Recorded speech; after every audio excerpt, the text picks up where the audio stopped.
ఓం నమ శివాయ. లక్ష్మీదేవి ఏ ఇంట్లో ఉంటుందంటే, ఏ ఇంట్లో భార్యాభర్తలు దెబ్బలాడకుండా ఆనందంగా ఉంటారో అక్కడ లక్ష్మీదేవి ఉంటారండి. అలాగే ఏ ఇల్లయితే నీట్‌గా ఉంటుందో, క్లీన్‌గా ప్రతి వారానికి ఒకసారి బూజులు దులుపుకోవడము, ఇంట్లో ధూపం వేసుకోవడం ఇలా చేస్తే లక్ష్మీదేవి ఉంటారండి ఆ ఇంట్లో. అలాగే ప్రతిరోజు సాయంత్రం 6 గంటలకి మన ఇంటి మెయిన్ గేట్ దగ్గర ఒక దీపం గాని, ట్యూబ్ కట్టి గాని వెలిగిస్తే లక్ష్మీదేవి మన ఇంట్లో ఆహ్వానిస్తారండి.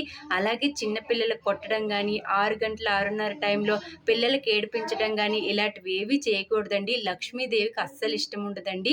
అమ్మవారు వెళ్ళిపోతారు. అందుకు లక్ష్మీదేవి ఎక్కడైతే ఇల్లు నీట్‌గుంటుందో, ఏ ఇంట్లో మౌనంగా ఉంటారో, ఒక దేవుడి నామజపం చేసుకోవడం, దేవుడి బుక్ చదువుకోవడం ఇలాంటివి చేస్తారో అక్కడ లక్ష్మీదేవి ఉంటారండి. అలాగే పొద్దున్న 6 గంటలకు లేచిపోవాలండి. వాళ్ళ దగ్గర కూడా లక్ష్మీదేవి ఉంటుందండి. 8, 7 వరకు ఎవ్వరూ పడుకోకూడదండి. భార్యాభర్తలు ముఖ్యంగా ఇద్దరు 6 గంటలు లేసి స్నానం చేసుకొని దీపాలు వెలిగించుకుంటే అక్కడ లక్ష్మీదేవి అనుగ్రహం తప్పకుండా ఉంటుందండి. అలాగే ఏ రోజు బట్టలు ఆ రోజు ఉతుక్కుంటే లక్ష్మీదేవి కటాక్షం కూడా కలుగుతుందండి.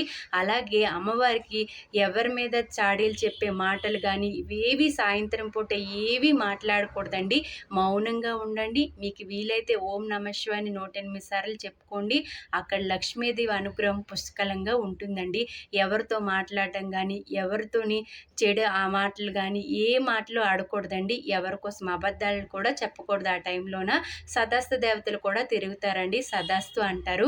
అలాగే 5:30, 6 మధ్యలోన ఎవ్వరూ పడుకోకూడదండి. అస్సలు లక్ష్మీదేవికి ఇష్టం ఉండరండి. ఆ టైంలోట ఎవరు పడుకుంటారో వాళ్ళ ఇంట్లోకి అలక్ష్మి వస్తారండి. జ్యేష్ఠదేవి అంటారు కదా! ఆమొస్తారు. అందుకు లక్ష్మీదేవి 6 గంటలకు వచ్చేటప్పుడు సాయంత్రం ఈ నియమాలన్నీ చక్కగా పాటించుకుంటే ఆవిడ అనుగ్రహం పుష్కలంగా ఉంటుందండి. లక్ష్మీదేవి అనుగ్రహం ఉంటే మనం ఏ పని చేసినా ముందుకెళ్తామండి. మన ఆర్థిక సమస్యలన్నీ తొలగిపోతాయండి. ఓం నమ శివాయ. ఎవరికైనా తప్పుగా అనిపిస్తే క్షమించండి. ఓం నమో నారాయణాయ.